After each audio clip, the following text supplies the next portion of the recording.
Hai, nama saya Nur Izzah Damia binti Nuhanza Zampel, nombor matrik 3222000191. Tajuk kumpulan saya ialah keselamatan kanak-kanak. Dari bayi dilahirkan, naluri ibu bapa adalah untuk melindungi anak mereka. Tetapi mungkin akan tiba satunya hari nanti di mana ibu bapa tidak dapat melindungi anak mereka. Saya dan rakan-rakan saya akan menerangkan 4 peraturan keselamatan kanak-kanak. Yang pertama ialah jenis orang yang tidak dikenali. Anak-anak perlu faham, tidak semua orang yang tidak dikenali adalah orang jahat.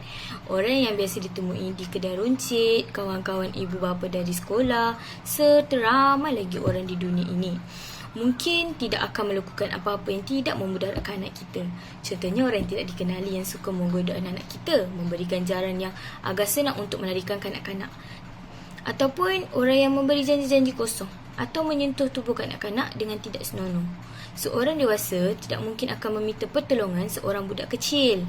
Jadi jangan tertipu ya. Semua ini boleh dianggap sebagai tanda-tanda amaran orang jahat.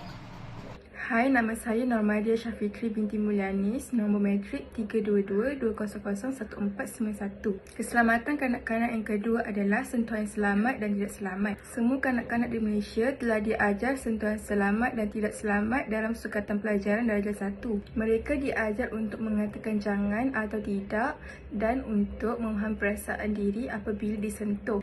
Tidak selamat, tidak selesa atau selamat. Jadi, kanak-kanak tersebut dapat tahu di mana sentuhan selamat dan tidak selamat. Sebagai ibu bapa perlu belajar untuk bersikap terbuka dan tanpa reaksi keterlaluan agar tidak menjejaskan komunikasi yang jujur dan terbuka.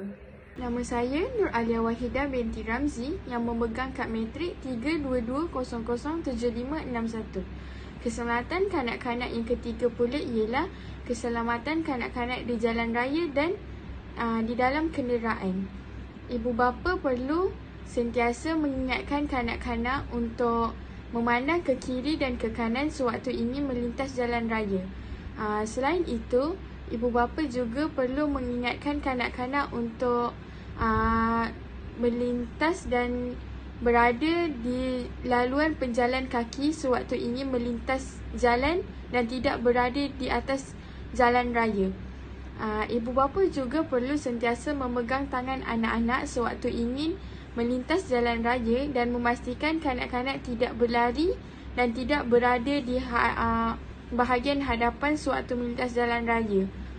Seterusnya, ibu bapa perlu memainkan peranan yang penting untuk mengajar anak-anak membunyikan horn kereta.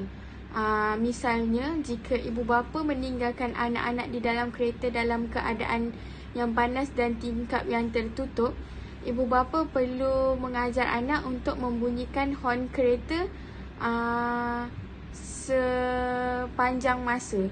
Jika tiada orang yang menghampiri kereta untuk memberi bantuan kepada mereka, anak-anak perlu membunyikan horn sehingga ada orang yang datang untuk membantu mereka. Nama saya Naris Nisa binti Mamarasti, nombor kad matrik 3222003291.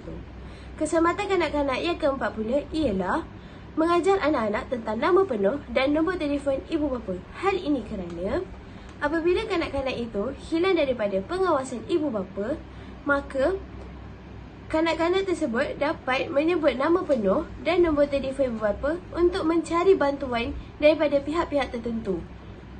Tetapi, apabila ada sesetengah kanak-kanak yang tidak dapat menyebut atau bercakap lagi, ibu bapa boleh menyediakan satu beg kepada kanak-kanak semasa keluar dan di beg tersebut terdapat nama dan nombor telefon ibu bapa yang boleh dicari daripada pihak-pihak tertentu supaya kanak-kanak itu dapat kembali semula ke pangkuan mereka.